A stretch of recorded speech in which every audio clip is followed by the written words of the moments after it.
Welcome everyone. My name is Sanjeev Jain from Enabling World, and warm welcome to all of you for this session. Very special session on decoding POSH investigations. It's not a general session on POSH awareness, what is POSH, etc., etc. This is quite a deep session on specifically focusing on POSH investigation and its associated challenges and opportunities. That's what the focus will be. And I have to begin, first of all, let me invite the experts here and the guests here. So let me start with Deepak. Deepak is a friend as well. He is a global head of talent management at Reddington. He has very illustrious career, more than 20 years into different senior leadership HR roles. He was in UV Group, and now he's with Reddington, handling the talent management at a global level. And he's very passionate about the subject of POSH. I know we have worked together on some of the projects. So we'd like to hear from you. Deepak, thanks for joining. I know you rushed through wherever you were to join in time. I really appreciate. Thanks, Sanjeev. Thanks a lot. All right. So after that, we have Divya Jha. She's Senior Director of HR with Johnson Control. Again, a very seasoned HR professional, and he has worked in very large organizations, Asian Paints, Thomson Fisher, and etc. Many GE, Tyco, a lot of companies. And she's very passionate about this subject. So Divya, thank you for joining in. I think you're joining from Bangalore today, right? That's right. So just to add, I lead HR for Johnson Controls in India. And thanks so much for inviting me to be on this panel. You're most welcome. Thank you very much. And then Sushil Tayal. Sushil Tayal is my friend, my college friend, and my business partner, and also one of the finest expert on POSH in the country. So Sushil, thanks for joining in today. Thanks, Sanjeev. Pretty excited. All right.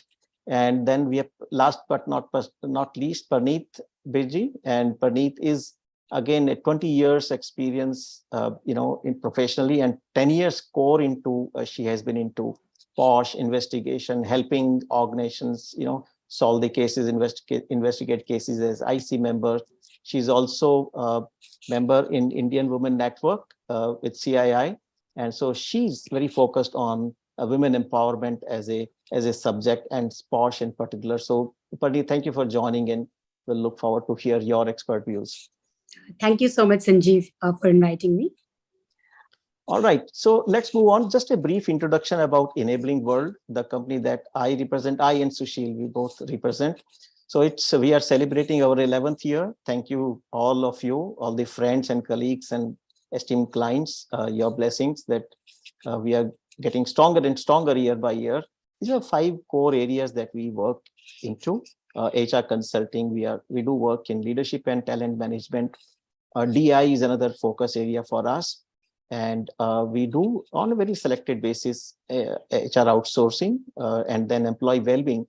Actually, is over last 3-4 years has become very strong pillar for us. We do a number of programs, help organizations sensitize on employee well-being for managers and employees across the country, and in fact outside country as well. So that's very brief about us. So let's get into the into the topic. So Vijay, you can stop sharing. Thank you. All right. So as when we are getting into this session, I was just thinking of what's happening around POSH. We have, about a decade since this act came into being, 2013, right, Sushil? I mean, you guys are expert. 2013, almost a decade that we have POSH Act into being. And if you look back, it has certainly helped, in my personal view, as my corporate HR experience and my HR consulting experience. It has really helped protect women from sexual harassment. That's the intent of the law. But still, it's a long journey. We have just begun. We have started, a lot of cases started getting reported now, which earlier was not even reported, right? At least there's an assurance to our women colleagues and employees at the workplace that there is a provision, it is my right, I can go and report. Otherwise, it was hazy. But I think what is still disturbing is that some of the recent judgments from the Supreme Court also, right? and where Supreme Court clearly came back and said that while it's a decade, but still the effectiveness of the IC committee is still poor. It's not adequate, right? And there was a Supreme Court judgment, which was Aureliano Fernandez versus State of Goa, where, Honorable Supreme Court very clearly called out that we still need to, do a lot of work in terms of, first of all, having proper IC committee appointed in the organizations, and they are skilled and they're doing their job well. So they express their unhappiness on our preparedness to even deal with this case. That is one. And recently there was another one in Delhi, Industrial Tribunal, where, the Honorable Court, they called out that while you may not be legal professional, because we know IC committee members, everyone may not be from legal background, but in case we are not prepared or equipped, the consequences are legal, right? And are legal, isn't it? The recommendations that you make as a committee, it should stand the scrutiny of law, isn't it? So there was a recommendation that the preparedness of the IC committee itself is inadequate, which leads to sometimes inadequate inquiries, documents, or recommendations which are not complete and sound, right, which can stand the scrutiny of law. So there were a couple of very recent judgments, the comments from the honorable courts. But I think if we know, we are all in the community, we are working. Divya, you are head of HR, and you must know a lot of colleagues, professional colleagues that we interact with every day.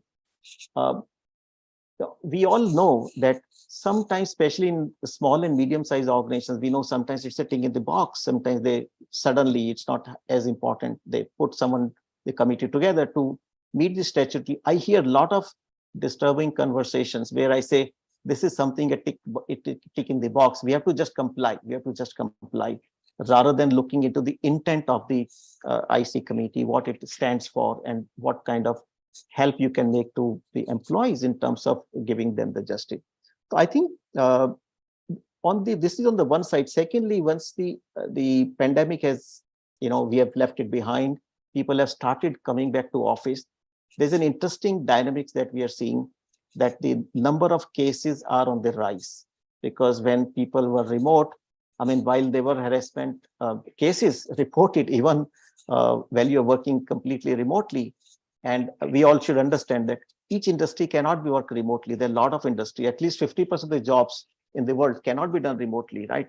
In the manufacturing, you have to be at the plant to, to produce things.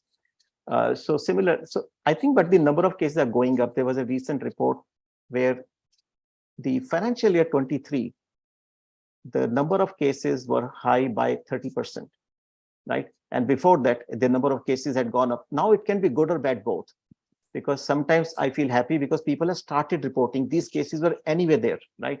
But people have started reporting. That could be one positive factor, but maybe other side, we don't know. Are the number of cases going up is something that we need to be concerned about. I think that's the context. And today's session, what we'll do is we'll focus more on the challenges of POSH investigation, right? What are the challenges as IC members, committee members, or as senior HR leaders, or as a business leader? What are the challenges in conducting POSH investigation is the sharp focus today. And my request will be, since there's a lot of questions that we have received from audience, and thank you very much, audience, for sending your questions well in time while registering. So we'll try to cover as many as possible. So my request to the panelists and experts would be, if you can be very sharp and quick in responding, and keep responding on the chat as well. I want to cover as much as we can, but if required, we can do a sequel of this session. Again, we can do, decoding POSH investigation session 2 if required. We can do that as well, right? So are we ready, experts? Can you give me a thumbs up if you're all ready? Perfect. Okay. So first of all, Divya, let me start with you. Since we hear IC committee members not equipped, not trained sometimes, or the constitution of IC committee is not proper, how you as HR head is making sure that there's a proper IC committees at each location, regions, whatever your organization's distribution is, and how do you prepare them? Very quick suggestion and guidance, first of all, on that. So I think, it's as simple as that we know we have to adhere to this. So we create the committees. We actually have a process where we review every year because, the reality of corporate life is that people do change. People change roles, people move in and out of organizations. So that's, I think, very critical that you have to keep reviewing it. So we have a mandatory process to review this every year. We actually had some very good training. In fact, Sushil was the first person who trained us, our first, IC committee. I think continuing this training is very, very critical. And that's something that now what we have done at least is to ensure that we have the external member, working with us through the year. So that, we are able to do this training every quarter for a different set, for a different location, a different set of IC members, because we have multiple ICs across locations in our organization. So the second part, which is, of course, educating employees, that we've got, we've created a training, which is then mandatory for every employee in our organization to go through every year. All right. So I think what I'm getting from you is one, selecting the right members, first of all, because, the base has to be right. I mean, that is one. And then you're constantly investing in training them, reorienting them, because things are changing. Things are changing. The workplace is changing. Environment is changing. So they need to be equipped. So that's an investment you're making. Absolutely. Thank you very much for that. So Deepak, coming to you, what have you seen a change in the challenges POSH committees have, if I use that term? After COVID came and pandemic came, a lot of workplace definition got very muzzled, fuzzy in terms of what is workplace, remote, should we consider, not consider, right? And that's a very different challenge for IC members, right? And some of them may be equipped, may not be equipped. So what have you seen additional or unique challenges in terms of the way work definition is changing or workplace definition is changing? I think the biggest challenge is, which I see, we create that IC and we bring members from different, functions, levels. But there is a lack of understanding in terms of the responsibility that the IC has. Okay. And the depth that the IC has to have with respect to this subject. For example, the definition of the workplace. I mean, what it was in the previous years versus what it is, or how it has changed. I mean, that requires very deep understanding of how to deal with different cases, right? And the responsibility increases because the consequences of not handling the complaints or the cases well can hamper the organization's reputation. So IC, I think, requires a lot of understanding in terms of what this POSH Act is all about. What are the consequences that they may face? What kind of powers that they have? Because courts have given that powers which are equivalent to the I would say Sessions Court. So if you enjoy that kind of power, then you should understand each and every definition which is given in that act. The often challenge which I find is, maybe some HR guys would be aware of it. Somebody from the legal is there in the committee would be aware. But if there are people from the other functions, for them it is like, okay, just a committee. Right? So creating that, sense of sincerity in that committee to handle such cases, in depth, understand the act to the depth, and accept that responsibility to be a member of that IC. Correct. So I hear one thing from you specifically. I was asking about the challenges because of the hybrid working and remote working in some part of the workforce overall, not completely, but from some places. You said the definition of the workplace itself is confusing to a lot of people. Should it be a workplace or not? Anyone who wants to comment on that? Sushil, you want to comment on that? Just clarify, unpack for us. How do we as IC members define will be defined as a workplace during the investigation? Yes or no? So just simple answer from you. So let me just give you a very global answer on this. Okay. The world has moved, India hasn't. Now, Okay. if you look at the ILO, specifically, unfortunately, India, for whatever reason, has not ratified the 2019 Convention 190, which is now clubbed violence and sexual harassment put together.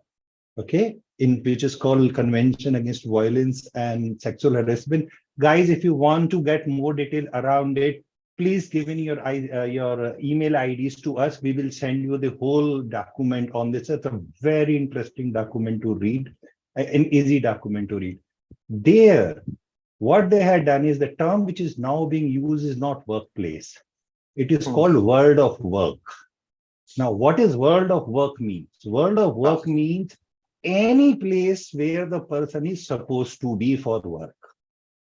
Okay. Now, this not just about the workplace, it also specify even the loos, even the cafeterias, some of your transport services, so your events organized there. It's a similar stuff, but the workplace actually means your office. So now they are calling it world of work. And the minute the world of work comes, the clarity comes in and it increases the ambit of the place around. So I think if people are interested, just do that and start using the phrase of world of work. So there's an interesting question from I think Amol. He says, and Praneeth, if you want to attempt this, it's an interesting thing in the healthcare scenario where there are nurses and doctors working in the hospital, and they say if the patient or relatives, they misbehave with the staff, can this be, can you conduct inquiry under POSH in this situation? Any quick answer from you, Praneeth? Yeah, definitely this comes under purview of sexual harassment because, the patient the visitor has come to the hospital and it definitely comes under purview of sexual harassment and the IC can take up the matter. But how would you do? I mean, my follow-up question would be, and anyone in the expert panel, any additional views that you have, because here we are dealing with the clients, right? For example, for hospital, the patients are the clients, right? And their relatives. So how do you get them to investigation? How can you enforce getting them into the inquiry, and doing cross-examination, etc.? Can you enforce that?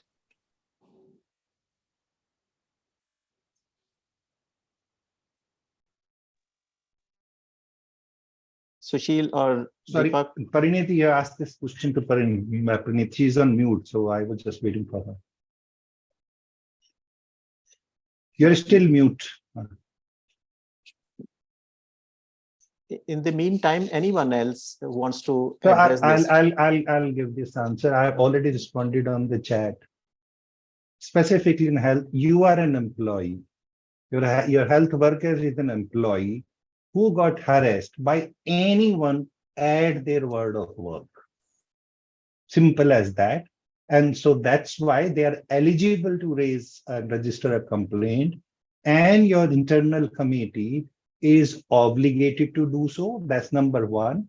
The option is, because you may not have a control on the accused, and you keep asking the fellow doesn't turn up, and you have no control on the accused, then the option is go and file a case with the local committee, which is a public element, and simultaneously report this to the police. But if the other party is ready to cooperate, then your internal committee can definitely do that. Employee can file a complaint to internal committee will refer it to the local committee. And this is very relevant because there are a lot of services that we nowadays provide where, the employees, maybe the, food distribution or many places, they go and visit the service engineers, they go visit the different places, and then, and they get harassed. So there's a recourse available. Absolutely. So one question, yeah, Praneeth, anything else you want to add? Yeah. Just, it is difficult to enforce, but yes, investigation can go on. IC can use the powers of the court to summon evidence, but, cooperation is not guaranteed in such cases. As you rightly said, they can have the recourse. So Divya, one question to you is that there is a lot of, I think one of the biggest hurdle in employees reporting harassment cases is the two strong blockers, right? Issues. One is the stigma, right? And second is the fear of retaliation. I think these are two biggest enemies for people to come forward and report, right? As a head of HR on a very progressive organization, I would say definitely, and with your experience otherwise, how can we, and especially IC members, I mean, I don't know whether it's within their purview also or not, can help remove these issues or from the mind of the employees that, hey, stigma or fear of retaliation can get away. It's not investigation, but I think still it's a very important issue that we are grappling with. So any guidance from you? No, you're absolutely right. I think that's the biggest thing that we grapple with today. I think it's about culture, and actually HR plays a big role in creating the right culture in the organization, right? So I think this culture doesn't come from just for sexual harassment. This culture of ensuring that there is no retaliation and that employees see that consistently comes from any kind of ethics cases, right? So you have to build a very, very strong culture where any kind of concerns that get raised by employees in any area, we demonstrate extremely clearly that there is not going to be retaliation, whether it's proved, not proved, whatever happens. For example, that's something that I think we do quite well in our organization. Wonderful. The part about stigma, the social aspect, I think is a little more difficult to deal with. And I will add one more thing, which is externally. So we often have women who come and tell us, we know internally we are safe. We are safe in the organization. We know there's going to be no retaliation. All of that. But when I leave the office, this is a person, someone just now said, this guy he's a local of this area. It was a Gurgaon person. This woman who had come in from a different state and was living as a PG. And she's like, I don't feel like I will be safe outside of the workplace. So while the organization is doing its best to create the culture of people feeling safe and supported, but it's not as easy to control the external environment. And in this case, for example, this woman said, I don't want to pursue the case through POSH because I will have to reveal my identity and give all of the details to the organization and to this person. And I don't want to do that. So that's really the other issue that we face. I mean, I know, Divya, you bring my memories back. I know so many cases where we knew a person is getting harassed, person was not ready to even register a complaint. And I sent my, female colleagues in my, women colleagues in my team. I said, go and educate them, encourage them, give her strength that, we are there with you, it will happen. And some of them came forward and reported. But I think that's a biggest issue. So I think, Deepak, let me ask you a very related question. Can IC members or team suo moto initiate an inquiry if they know a sexual harassment has happened, but person hasn't reported? Can IC committee or internal committee can suo moto initiate a inquiry? Is it possible? There are various provisions, but one important aspect that it brings is, even if somebody else other than the victim has seen it happening or felt uncomfortable with what has happened in that case, can also come to us, right? But IC would need by law something in writing as a complaint, right? So, and it can be from the victim or someone else who has seen the victim or from somebody else also. Okay, but has to be employee, right? Has to. Okay. So just to add that suo moto inquiry. Sorry. Sorry, Pani, just a step. Need not be an employee, any person who is in know-how of that issue. A little technical, but Sushil, I'm asking you, just help me. See, I went to McDonald's, for example. I'm just taking a name, right? And I see someone is misbehaving with an employee of McDonald's, right? And I'm just a client. I go and report it to the manager. Can they initiate the POSH investigation based on my complaint? So in starting an investigation can be done at a drop of hat. Okay. The point is, what is the jurisdiction and what is the impact thereafter? Okay, you start investigating, saying, let's say, hypothetically, let's say Divya is a victim, and you go back and says, I have seen Deepak victimizing on the preview of sexual harassment, Divya. You are a committee member. I go to Divya. Divya says, are you being harassed? She said, no. We are not police. IC is not police. Okay, it is the responsibility of police. But as a responsible entity within the organization, we are looking at sensitivity, and these areas are very, very porous. How to start this? Yeah. Sorry, Puniti. No, I think we're done. You're done. Okay, everyone. One point, Sanjeev, which Sushil mentioned is we need to understand the jurisdiction, right? Anything everywhere that we see happening around this subject can't be the purview and jurisdiction of IC. So we need to understand that also and then act accordingly. So Okay. just a small mistake. We use the technical word for some of you people. Legal language of jurisdiction means what is within my ambit. What can I do and what I can't do, which is my scope. The technical language of that is jurisdiction. So. Okay, so let's take one question, live question from the audience. So Anuradha raised hand. Anuradha, you want to unmute and ask your question? Yeah, am I audible?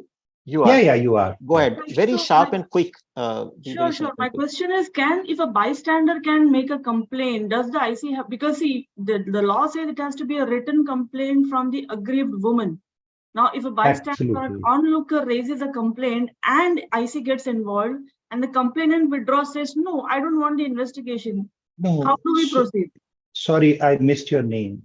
Anuradha. You don't go, Anuradha, you don't go full hog in doing the entire investigation and discipline. There's always a preliminary inquiries happens. When somebody comes back, what IC's moral ground is, we have heard this. We don't know, you may be under stress. We don't know whether you are under threat. We don't know you are scared about it. We don't know whether you have a confidence you will get a justice. And that's why maybe keeping quiet. But you have to be complainant. And if I'm not in the mood, I'm so disturbed psychologically, then somebody who knows about it. Okay. But if the bystander raises a complaint and the actual victim says, no, I don't have a complaint, that's it. You don't have a right to move forward. Correct.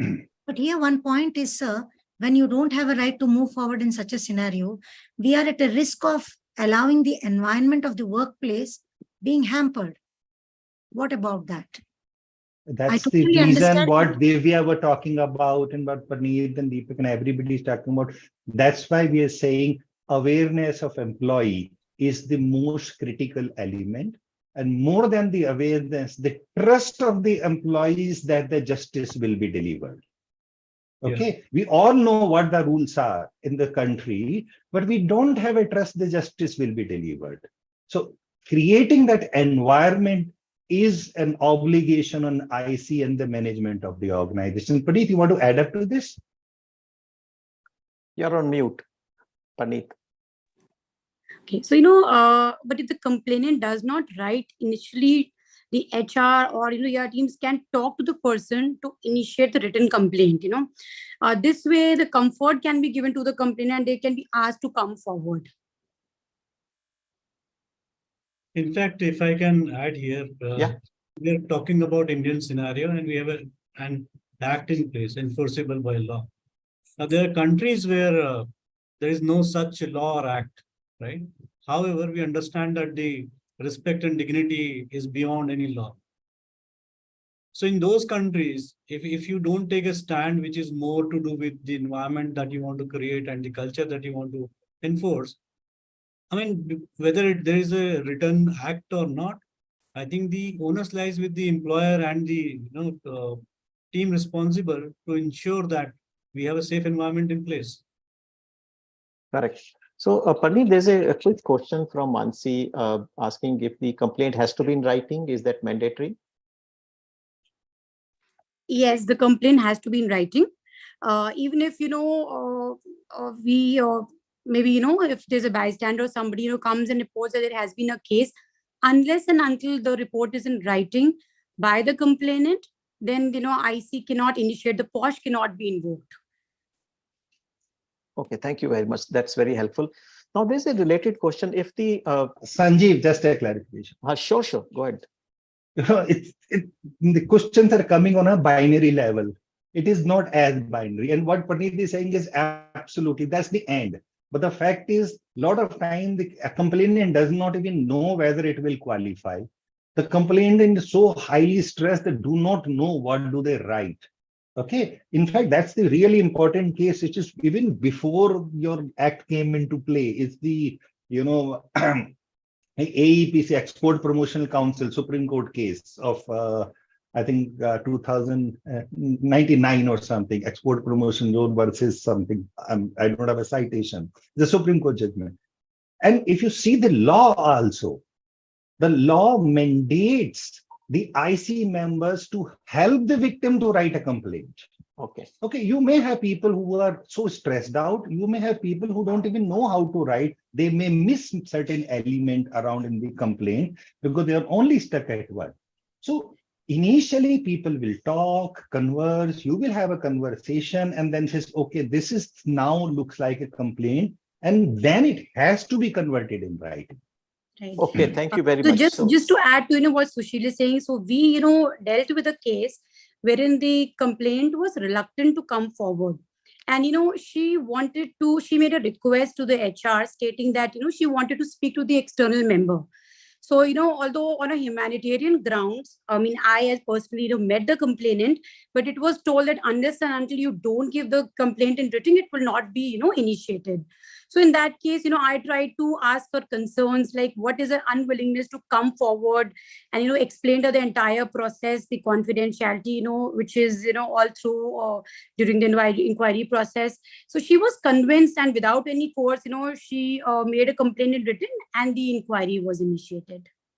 All right. So Divya, thank you very much. I think these are giving a lot of clarity to some issues that we all are grappling with. Divya, one question that I received was, if the complainant doesn't want to reveal her identity to the respondent, that please don't take my name kind of thing, can IC proceed with the inquiry? Yes or no? No, because we have to have the complaint in writing from her, and we have to share that with the respondent, with the accused. The principles of natural justice come in, right? He has every right to hear exactly what are the accusations and to be able to respond to that. So while we can ensure that they don't come face to face with each other, we can go through questionnaires, but we cannot conceal her and identity. I think it's a situation that you get that, okay, please don't take my name, but I know this is an issue I want to report. And sometimes people withdraw. So I think we need to encourage the person and, instill confidence in them that I think, please come forward. We are there with you. You'll be protected. There'll not be any retaliation, things like that, so that they are encouraged. I think that is one biggest challenge that we have, how to encourage people to come forward and report the cases. That's the biggest, law or no law, but that's the biggest challenge that we are grappling with, right? So, Sanjeev, again, back to the audience, we have over 80 people on the call. The questions which you're asking is never binary. Okay, they're never binary. This is not always yes or always no. It is, you have to look that in the context. Of this. So if you have a CEO and a one process associate, the power equilibrium is so different. Okay, I'll give you another very old case where the bunch of students complained against a professor. And then this whole story happened, and the professor said, tell me the name. And they said, sorry, we can't tell you the name because these girls are at a very tender age, 17 and 18 there. Okay, so there is always a context. But what Divya is saying, in general, if I had to take this view, that's the view. But again and again, I'm telling, and I've been consistently typing these, don't take what I'm typing in a complete 100% this, because everything has to be considering the context around it. Okay. Okay, so we'll take one live question from Raju, who has been trying to ask a question for some time. Raju, can you unmute and ask a question? But be very quick and sharp. Yeah, sure, thank you. So I just wanted to understand one scenario. So Can if- you announce where are you from, which organization, if you want to? Just Yeah, I am from Birla Group. So I just All right. wanted to understand one scenario. So if committee has found the person guilty and has recommended for restricted action, but management is not accepting the recommendation and not acting on it, what should be done in this case? Nothing. If you read the law, Okay. in fact, there's a very nice judgment again, which is of 2021 or 2022 of a High Court. I don't have the citation on my top, but it's a Calcutta High Court judgment. It's a must read. Okay, for all you guys, if you go to enablingworld.com/posh, don't go it now. So there's a enablingworld.com posh. In the posh, when you go there, you will see a small link on the knowledge base. And the knowledge base, you will also see another tab which says judgments. So some important judgments are listed there, okay, which we believe will help you do that. We will also what we'll do, we'll link try around. to send it, people who have registered will try to send it to you also, the link in the mail. So the law says Okay. that the IC will present the recommendation, okay, to the management, and the management will act upon it. Now, act upon it does not mean execute. Act upon means it will not leave it on the table. They will do something about it. But if they have a difference of opinion, then what the recommendation of IC is, they have to state and write it in the writing why they are overruling or altering or not accepting the recommendation. But the management is within right to overrule the recommendations of an IC member. It is legal. Okay. Yeah, thank you so very much. Thank you. Thank you, Raju, for asking this question. So good. I think great questions, because these are very practical realities that we are facing day by day, right? And we are happy that at least some of them we are able to, solve, at least unpack for you. So one question, and Praneeth, if I can ask that question to you. What if one party doesn't cooperate, right? There are two parties. One is the complainant, one is the respondent. One party refuses to cooperate, right? What do you do? So one, first of all, if you're not, in case of witnesses, they're not willing to cooperate, then, you can escalate to the management or the HR, or, since IC has a powers of civil court, so, they can issue notices to the witnesses not cooperating, and, also take disciplinary action against the particular person as per the service rules. Whereas in case of parties, the complainant or either respondent not, cooperating, then in case, you can have adverse inferences, draw adverse inferences, that can lend credibility to the version of the complainant. And otherwise, you can escalate to seniors, or write it in the report that, their fair chance was given for the cross-examination, or, either of the party did not cooperate. Okay. So Anything these are the else? few things. Anything else? Deepak, you want to add to that? Yeah, I think one important consideration is that we also need to educate the person why he should cooperate, and the consequences That's a of. great point. Because sometimes people find it, it's a very day-to-day activity, or they are being called for asking something just because somebody has said something. No, it is a process which really goes through the power which are given by that act. So we must educate people why should they cooperate and what they will end up losing if they don't do it. All right. Divya, next, thank you, Deepak, to add that finer nuances that, it's not only, we should also educate person, why the person should educate. I think education is that we have to continue doing. Divya, the next question is, what if the complainant doesn't want to be in person, right? Said, I don't want to be in person or on camera. So maybe only on I the actually don't know the answer to that. Maybe Sushil can help. I think, I don't think we can force them. to be on camera. But definitely, I know that at least internally in our organization, we do, want to make sure that they are on camera when, as I said, we don't insist on them facing each other. In fact, I don't think we've had a situation even once where we have actually had them face each other face to face. But individually, we prefer that the video should be on so that we can, really also understand body language, etc., as an IC committee, not just, the sort of facts which are in the questionnaires. Deepak, anything you want to add to that? I missed that, sorry. Okay, so I think anyone, so it was if the complainant doesn't want to be in person or even doesn't want to become on camera also, right? While the proceedings are on for various reasons, it may be stigma or hesitation, could be any reason. Can the proceedings continue? Yes or no? As long as we have a complaint in writing and we have the details about the complainant, of course, that can be proceeded. So, Any- there are two elements. Doesn't want to come in person or in camera in front of the accused or in front of the IC. In front of the IC.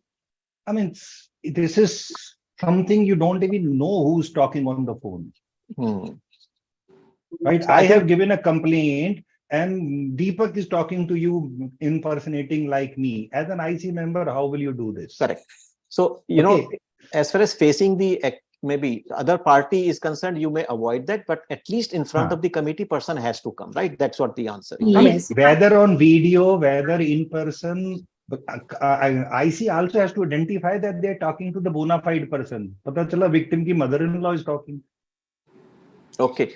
Sanjeev, I would just like to add, how will IC determine the credibility of the complainant, who is True. calling? And in case of IC, it has to come, it has no option than to, identify themselves. Correct. No, I think that was a question received. So maybe a practical situation someone might have faced. Amol, you have a question? Can you unmute and ask?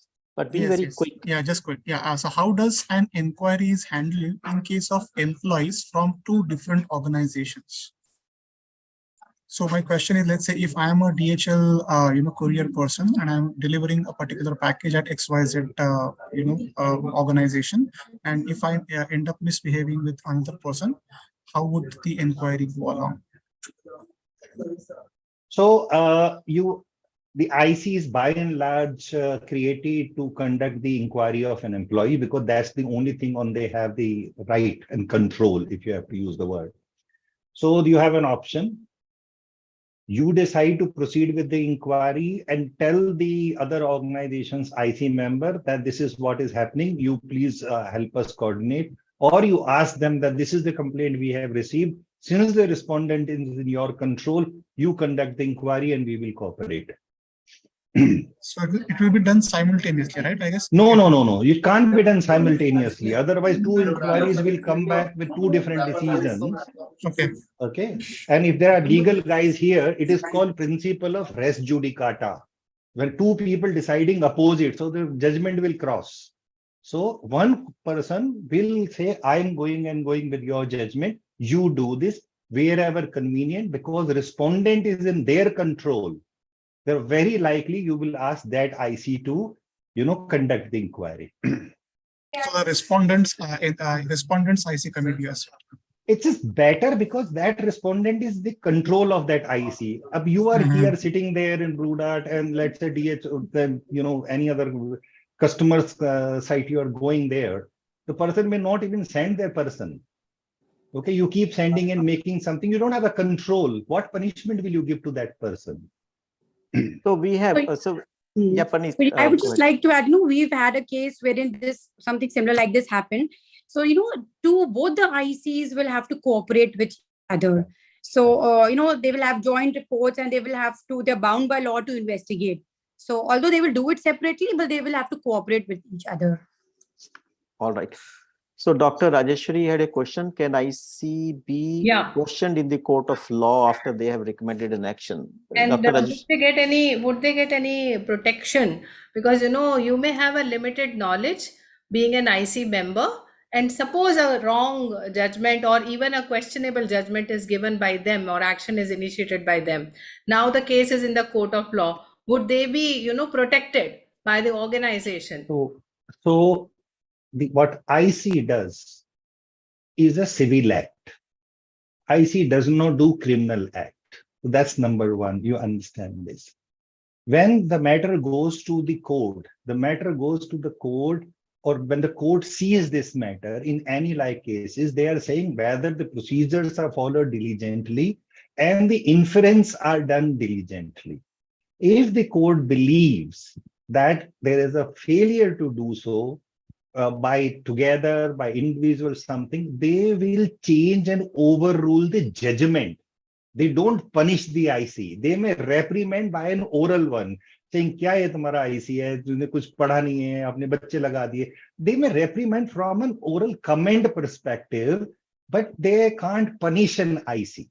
Okay? The punishment, if failure to implement something, the punishment goes to employer. Yeah. So I asked this question because, certain people say that what happens if this happens to me and I don't want to be the part of IC. No. It's like lower court judgment. When the High Court overrule or High Court over judgment, Supreme Court overrule, the judge does not go to the jail. Only their judgment get overruled. Okay, so there is no impugned action on the IC member because it is believed they are working in good faith.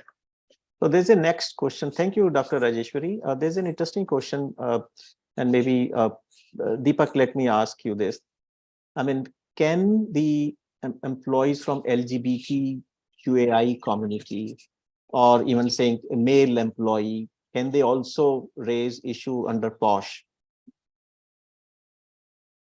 So this is a little, complex. Plus, a bit of in-depth expertise. So I would hand it over to Sushil. But in my anyone, Divya, you want to address that? I know definitely a male cannot avail of POSH in today's environment. That I'm very clear about. I am not clear how the LGBTQ, agenda flows into this. If it's a woman accusing a woman, I mean, common sense tells me it should be allowed because any woman can bring up a concern. But if somebody is not identifying as a woman, I'll definitely hand over to Sushil. I don't. Absolutely, okay. Because I'll share the link also. About 9 months back, a year back, we did the similar sessions on the POSH with a slightly hybrid context and this new context. And if you go to the Enabling World YouTube channel and unfortunately go to the live portion, not just the video, you will find that video. It's a very interesting conversation, also covering this element. And this is why we go back and tell organizations, create gender neutral policy. Don't just create, harassment of women. Okay. Create gender neutral policy, because if you have created a gender neutral policy, then every sexual harassment at work, at world of work, if I have to use this word, will be covered. If you have not, then you will not be you have a right to raise all the issue, but it may not come to IC, but it may go to the normal disciplinary procedure. And it is mandatory to have sexual harassment as indiscipline in your standing order, in your rules, in your discipline, which is mandated by the law. So my personal recommendation, why create 3-4 type of item? Create a gender neutral policy so that any case of sexual harassment at world of work, common procedure for all. Sir, Sushil, you're absolutely right. And I think that's what at least organizations like ours definitely Progressive have. organizations have done this. Progressive organizations have done this. There are many people who are ticking the box are still holding the old ones. Sushilji. Hanji. I think the question is only whether they, sorry. Yeah, my question is the POSH Act, does the Act empower IC to handle complaints filed by persons who are not women? No. POSH, no. So even sorry. Complaint this is a special law created to protect the sexual harassment of women. Right. Okay, now woman is not defined who is woman in the law. Is it feminine gender or a woman? Okay, now I'm talking little technical to you. These are two different things, right? That's where the third gender and LGBT comes into play. But if you only stick to the law, then all other harassment at world of work except women are out of the purview of the IC. But law does not stop you to extend this provision to anyone. So we are saying as a part of disciplinary procedure, this is for these type of cases, this is the process will apply, and this is the policy. And the policy is uniformly applied, and let somebody, a respondent or accused, come back and says your policy is illegal because it is previewing this. It's a very different litigation and they will fail. Because all the policies are uniformly applicable to employees, and employees are governed by those service rules. But Sushil, when the Act has defined aggrieved women as in relation to a workplace, a woman of any age, then how is it that we understand or interpret that POSH is empowering IC just because the organization has opted a gender neutral? Exactly. The law, take this analogy in other places. In the Minimum Wages Act or in the Payment of Wages Act or in any other act, does the law allows you to have so many allowances? Tell me one act which says you will get the washing allowance except for certain factory stuff. You can always go beyond, right? I mean, that's right. what you can always go beyond. You can always go beyond. And always remember the basic principle of law. The basic principle of any law in the world, including India, is as long as two parties are in agreement, I don't come into play. Okay. You see, every time when you read the law says, unless terms and condition agreed otherwise. So the law says, if you are in agreement, it's applicable to me. But if your agreement is below a certain standard, which is protecting the right of one party, I will come in. So for an example, you can decide to give salaries every 1 week. Nobody will stop you. But if you come back and say, I will give you salary every 3 months, that becomes illegal because there is a minimum protection of 1 month comes into play. So the same analogy works here. Organizations have a right to extend the benefit as a part of policy. And that's where this extension. I understand. So I think my suggestion would be, because we have very limited time here, my recommendation would be, lady, I mean, if you can connect one-to-one, and then we'll be able to take that question, because we'll not be able to take, extend this discussion beyond the point because we have a short term. I hope you will appreciate that, right? There's an interesting question. Hemant, I'll come to you. There's an interesting question. What if there's a complaint against IC member, right? How do you handle that? So there's a sexual harassment complaint against a member of the IC committee. Deepak or Praneeth, anyone who wants to pick this up? All right. So, if it's complaints against the IC member, then the IC member needs to be removed.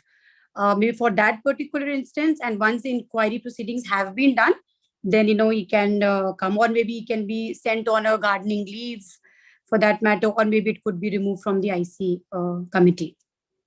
Okay, thank you very much. That's a very short and crisp answer. Hemant, you had a question. Go very fast, quick one.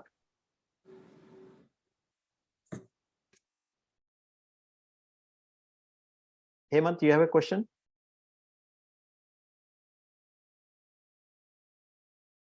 Okay, in the meantime, Divya, to you, how do you find as IC, I mean, anyone can comment, Divya, I'm coming to you because I'm sure you would have got a number of this thing.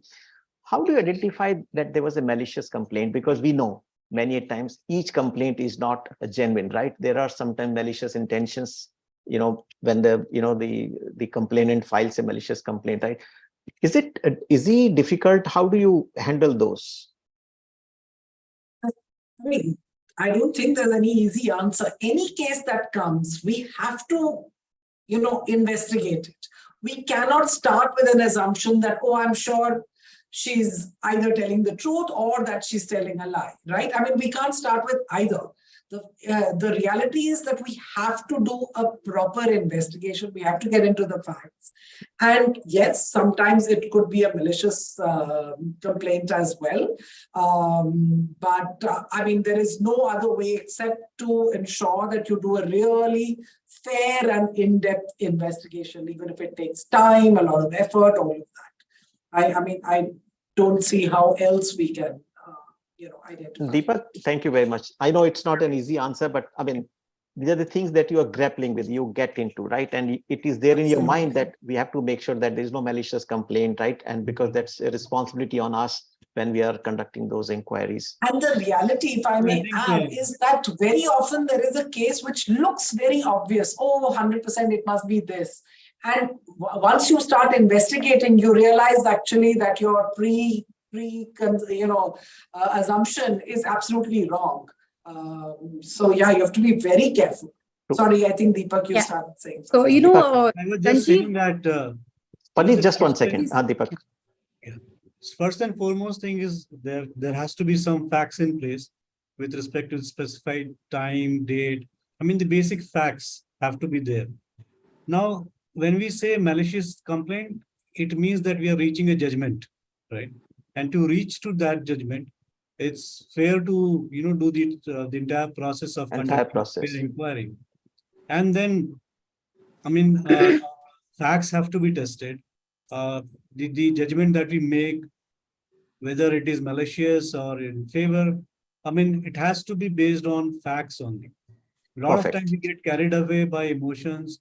You'll find some people because somebody came crying to you, you think it is a true complaint. But when somebody is bold enough and doesn't want to cry but want to complain, people think, oh, I mean, don't take it seriously, right? Because of those emotions. So I think those emotions have to be kept aside. I think that's a nice point you brought, Deepak, for the IC members especially, because I think they have to train themselves, right? To look at the facts and the circumstances rather than the emotion or the way the person was crying or the emotional person was displaying. I mean, you're a human being, right? It will affect you, but you have to guard against taking the right. I have come across situations where there will be people who will come in lots, 2 people, 3 people, trying to create an environment around the situation also, right? And often you will see that people get carried away because of those emotional discussions or some comments which are not relevant to the case itself. So like Sushil mentioned 2-3 points at the beginning, understand the jurisdiction, understand what is it that we can make our judgment based on. If it is a judgment which is not based on fact, which didn't follow the proper process and has not given opportunity to everyone who is involved in that. All right. So I think then it's got it. So we have a couple of minutes left. So I want to make a couple of announcements. So Vijay, if you can share the screen. Just a sec, Sanjeev. I'll just take 30 seconds. There are multiple questions. Sorry, we might have missed some of these questions, but there was one question in the call which said, and I promised I will answer, is this: who sets the IC? It is the management. If the person is there on this call, it is the management who chose the IC, and there is a procedure defined how to, nominate person. The eldest, the highest ranking woman has to be a presiding officer, and then there are people who are in that purpose. So this is one I thought I'll answer. And I see a lot of questions, maybe repeat questions, and saying what happens if the complaint is against IC, and Paneet has said, and I have said, already covered. No. So I'm just saying something else. It's not just that person is dropped from the IC. Maybe it's a good practice to constitute completely new IC only for this purpose, to avoid the conflict of interest. Because this IC may be together, they may have personal connections, and it's difficult for them to investigate fairly. So it is absolutely permissible by law to create a completely new IC only to investigate the allegation against any IC member. All right. Thank you, Sushil. So we have a couple of quick announcements. First of all, amazing discussion, and I wish we had more time. We could carry on for at least one more hour on this, but few announcement. One, as Enabling World, we do offer certain services around POSH. It could be the compliance audit or the e-learning platform, or certifying your IC members, conducting programs for them, education program, which I think is the need of the hour. So please let us know in case you are interested. Another one is, and there'll be link in the chat where you can download the brochure if you want to reach out to us. So feel free. Second one is, we do a lot of work around mental health, as I mentioned. So October 10th, we celebrate World Mental Health Day, and that's the need of the hour. I mean, all of us, we know the kind of challenges at the workplace or outside we are facing, and our employees, our colleagues need that help, right? In case you want any help on, please let us know. We could help you with some mental health programs, sensitization workshops for your employees and the managers, and there'll be a link available in the chat, which you can download a brochure to. And a lot of you asked whether this session will be recorded. Yes, it is being recorded. We put it on our YouTube channel.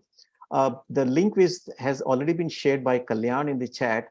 Click on that and subscribe to the YouTube channel so that you can listen to a lot of such knowledge sessions that you'll be hearing from you, and subscribe to our LinkedIn channel as well, LinkedIn account as well, page, so that you can keep getting these updates on a regular basis. Now, before I close, thank you, Vijaya, for sharing. There'll be a very quick poll from Vijaya. I want to hear from you. Did you like this session? Did you find it useful? Give your very candid comment, because that will really help us to bring more such knowledge sessions and share with you and improve upon them, as we are saying. So before I close, I had to close in time because that's what my promise was. I want to thank everyone, all the panelists, Deepak, Divya, and Praneet, Sushil, all of you. Amazing insight. And I think I was happy that we focused on the real issues that we face on the ground every day, rather than generic POSH awareness session. And I know some questions are difficult. Even our experts struggle sometimes to answer, right? And it doesn't reflect the lack of their knowledge. It only shows that we all are struggling. We all are moving this journey towards getting better and better. And such sessions where we can openly discuss, about these issues and bring clarity will really help us create a more safer workplace for everyone at the workplace, especially women employees, for their safeguard this act has been constituted. So with that, thank you very much. Stay safe, and we'll talk again, in the next session, maybe in a few weeks from now.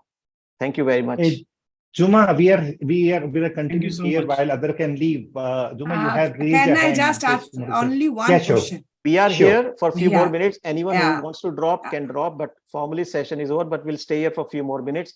Experts, if you can stay for a few more minutes, you're welcome. If you have a pressing engagement, you're free to leave. No, I'm happy to help and be here. Yeah. All right. Thanks so much. I'm going to drop off. Great session. All right. Thank you, Divya. Thank you. Bye-bye. Okay, can I ask? Please go ahead, please. Juma. Yeah, okay. See, I just wanted to understand that if any organization has a gender neutral policy and the all inclusive policy, but if any male employee complains against a woman employee, does it come under jurisdiction of law? IC can take care of the inquiry process, and recommendation can also be given. But if the respondent goes or the complainant goes to the court of law for any FIR complaint or local committee complaint, does it come under, as per the POSH Act, does it come under court of law for any kind of law's jurisdiction? So I have just told you this. Everybody has a right to negate and saying, no, this is an illegal IC because it is not mandated by law. Technically, they're right, but it's only half the story. The second portion, which I have just mentioned, because it's a policy and it's a gender neutral policy, so it has a power transferred by the management through these rules and policies, okay? Saying we authorize these set of people to follow and execute the investigation exactly in the same manner as they do in the case of women. Okay, so this is your company procedure now. And since it is a company procedure, unless it's contravened from some provision of the law, then only it become in the technical language ultra virus. Otherwise, it will withstand the scrutiny of law. Agar aapki policy is not gender neutral, and then you go to the IC, then the respondent has a full right saying, you are not the competent authority to investigate in this case. Okay, so that's the difference. Yeah. So, I would just like to add in that case, woman can also file a police complaint. She can also file a civil court for compensation. It is her choice, Okay. Got it. Thank you. Can I ask one question? Yes, Raju. Yes. Yeah, I just wanted to understand one practical situation. So what is the role of IC or maybe the HR person when they receive anonymous complaint of sexual harassment through labor department or maybe any grievance portal? So a lot of organizations use these portals to prevent and protect the identity of this. Okay. Yeah. For example, the best global portal is now Navex. I don't know whether you use the Navex or not. Okay. Globally, there are a few more. But that anonymous complaint is by and large a whistleblower policy. It comes under whistleblowing. It doesn't come under IC because किसके पास जाएगा IC पूछने के लिए? Yeah, right. एक लड़की को एक लड़के ने छेड़ा, अब वो किसके पास जाएगी? अभी तूने छेड़ा, right? Confidentiality has to be maintained.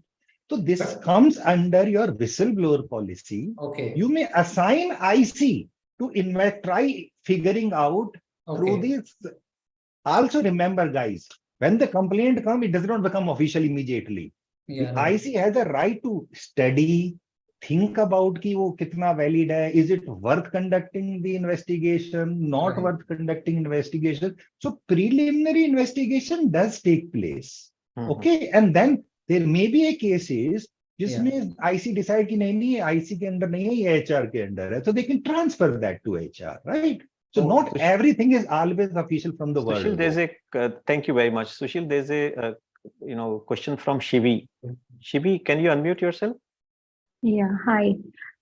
So when talking to the accused, do we have to necessarily reveal the victim's identity, or can we keep that detail confidential? Not necessarily, but you can't come back and say, सुशील तायल हमें पता है आपके पास एक complaint आई है and एक लड़की ने ऐसा कंप्लेंट बोला है, मैं बोलूंगा कौन सी लड़की? नहीं, वो तो हम आपको बता नहीं सकते, बोले फिर उसी से बता दो. Then once you have this conversations, it is a preliminary investigation. You neither reflect the identity of the accused or the witness, because you're right. Look, sexual harassment cases are always one words against another. You must also understand majority time it is always subtle in nature. Stark नहीं होने वाला कहीं पे, right? कोई उस पकड़ के उसको physical होने वाला नहीं है, मतलब हो सकता है, but that's not happens at a workplace generally. They're always subtle there.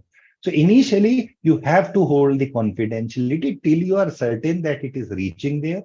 IC has to make the judgment whether to disclose or not to disclose, and if they are not disclosing, they should have a reason why they are not disclosing. So we have a next question. Thank you, Shibi. Next question from Nikita. Nikita. Yes. Go ahead. Hello, everyone. Thank you, sir. First of all, it was a lovely session. Thank you so much for all the practical knowledge that you've given us. So my question was regarding the constitution of the committee, the number of members.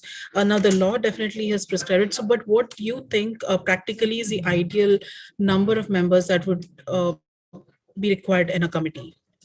So, two things. One, it is required. You need to see what's your size of the organization. Okay. That's your first estimation. How geographically distributed your organization is. I still believe there is a lacuna in the law because it allows you even number of members. One presiding officer, one external member, and there are, two people sitting on the side. So if there is a split judgment, you can't decide. So it is always good to have a odd number in your inquiry. Lot of organizations also do, large organizations also do. They're saying, here are about 20 members. And based on this case, here are the 5 members who will be IC for this. So they have a pool of IC members. A lot of organizations have a regional IC, national. So it's all your organization stuff for government, the law mandate.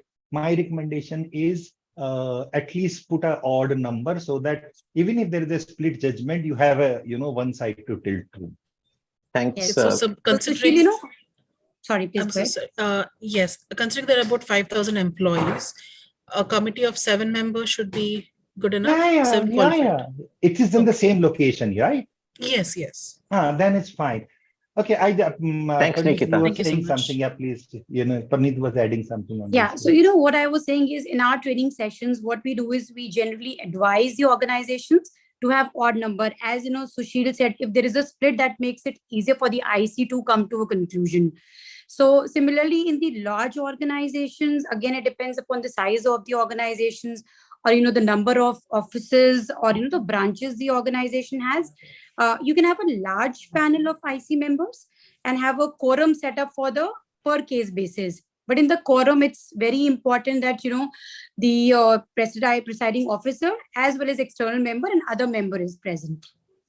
So we'll just take 2 more questions. Thank you. A disclaimer before you take 2 more questions. I have been blabbering and Parneet has been supporting, Deepak has been saying, and Divya. All what we are saying is not a legal opinion. Okay, it's our experience sharing, because for everything you have to forget far more in detail. Correct. Before I think give. that's Don't right. construe that that's a legal opinion. Yeah, Mansi, you want to unmute and ask your question? Yes, Be I'll very make sharp. this. Yes, I'll make this quick. So just I've been trying to understand when you say management, how are we defining management? Because I think it can be read differently in different organizations, right? No. So are we saying the board? Are we saying HR? Are we saying senior leadership? So law defines management who has the ultimate control on the policies of the organization. So in this particular case, it could be your MENCOM. If it is, directly there, under the level of authorities itself, under LOA, organization can decide that your HR head is authorized to nominate. So that's a level of authority notification will happen. Normally the MENCOM members. All right. So thank you very much. So Dr. M, I don't know how to pronounce M. Yeah, Puneet. Sorry, please go ahead. Actually, how many external members you can have in IC committee? One. Only one. Okay. Thank you. Vasantha, would you like to unmute and ask your question, please?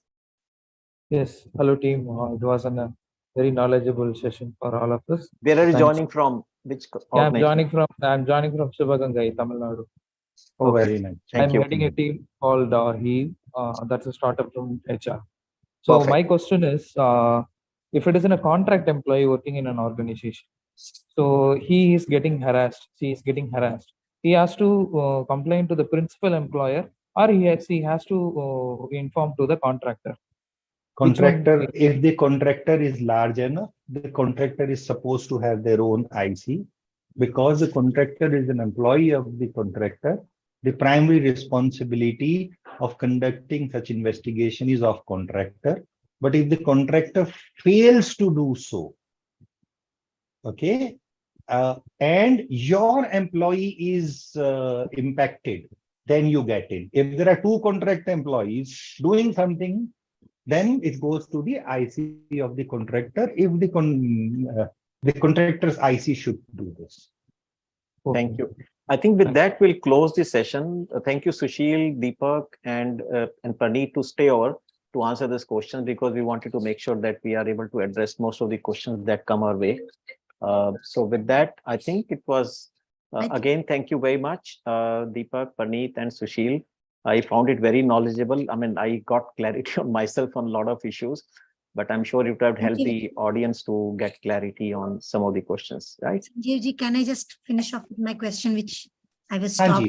Sorry, I thought my question was about the case, the standpoint where a male has filed a complaint against another male, but the respondent male is questioning the authority of the IC to handle the case. How do we? No, that's okay. If you have a gender neutral policy announced to all the people, and if the respondent question saying what is the authority IC has, to investigate this case, all IC has to do it, give it in writing, that IC has the authority and the jurisdiction by way of this policy under which the IC is constituted. But the policy is enabling you more than what the act is enabling, is it? It can beyond. That's what he was explaining. Policy is right now is large, though it might have originated from the idea of the act, but policy branched out to a larger perspective. In fact, if you see the rule, if you see the act itself, the law itself also says it has to be investigated as per the procedure laid down within the organization first. And in, I think, section 11, if I'm right. And if you don't have those procedures, then here are the defined procedures. Okay. Okay, that's the way. There's a very clear, I think, section 11D or something. I'm sorry, all of a sudden I'm not able to check the citation. So the first is it has to be investigated as per the rules of the company. Okay. Okay. And because, sorry. I mean, so you complete, then there's a last question. There's a question from Thane HR. No, I'll come back. So just let me so because rules of the company were earlier created only to deal with the disciplinary action, and the cases of sexual harassment are of a very different nature. There are emotion involved, there are character involved, there are reputation involved. That's why there's a separate provision created so that it remains under closed door. And that is why the proceedings under IC are not even covered by RTI in the government offices. Private to RTI in any case does not apply. Okay. So if your policy is gender neutral, all IC has to do it, give it in writing, and let the person file a matter wherever it is. All right. Thank you so very much. Thank you. Thane HR, there's a last question, Sushil, for you again. And Praneeth, please add on in case you want to, Deepak. Will mail complaints be filed for annual returns? No, it won't be. It won't be, right? For the return that, so any mail complaint Because will not be. it doesn't come under POSH, it is specifically, the law is very clear that it is for the woman, and any complaint by the woman is entertained under POSH. It comes under POSH law. So Thane HR, anything else? Is that okay with you? You got your answer? Yes, thank you so much. So just to follow up on that, even if our policy is gender neutral, it doesn't mandate us to file the complaints which are coming for coming by non-female employees, right? So you are absolutely right. And that's why Praneeth was also adding, the whole idea of return was to get a data by the government, how many instances of sexual harassment of women at workplace are happening. And then if you, right now, because the law is not gender neutral and you start putting the other gender neutral there, the data will look little skewed. But if you send also that, yes, because it doesn't say how many women are, how many complaint filed is the sentence there. So you said complaint filed including any gender, it's absolutely fine.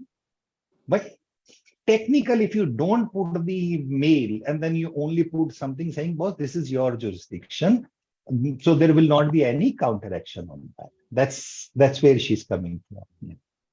Thank you. So is it okay?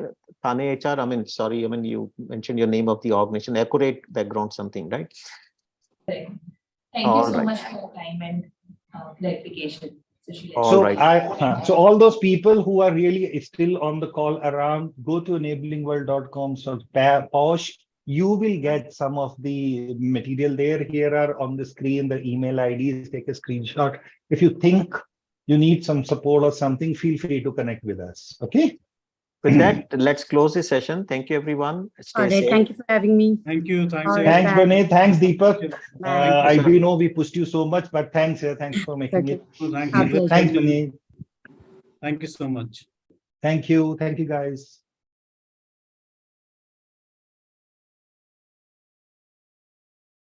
There's a WhatsApp web which can be joined, Sushilji. Yeah, there is a WhatsApp group. I think on the chat there is a. It's not enabling. It says it's not valid. I'm trying. It's not valid. Yeah. Just do me a small favor on the chat right now. just give your mobile number.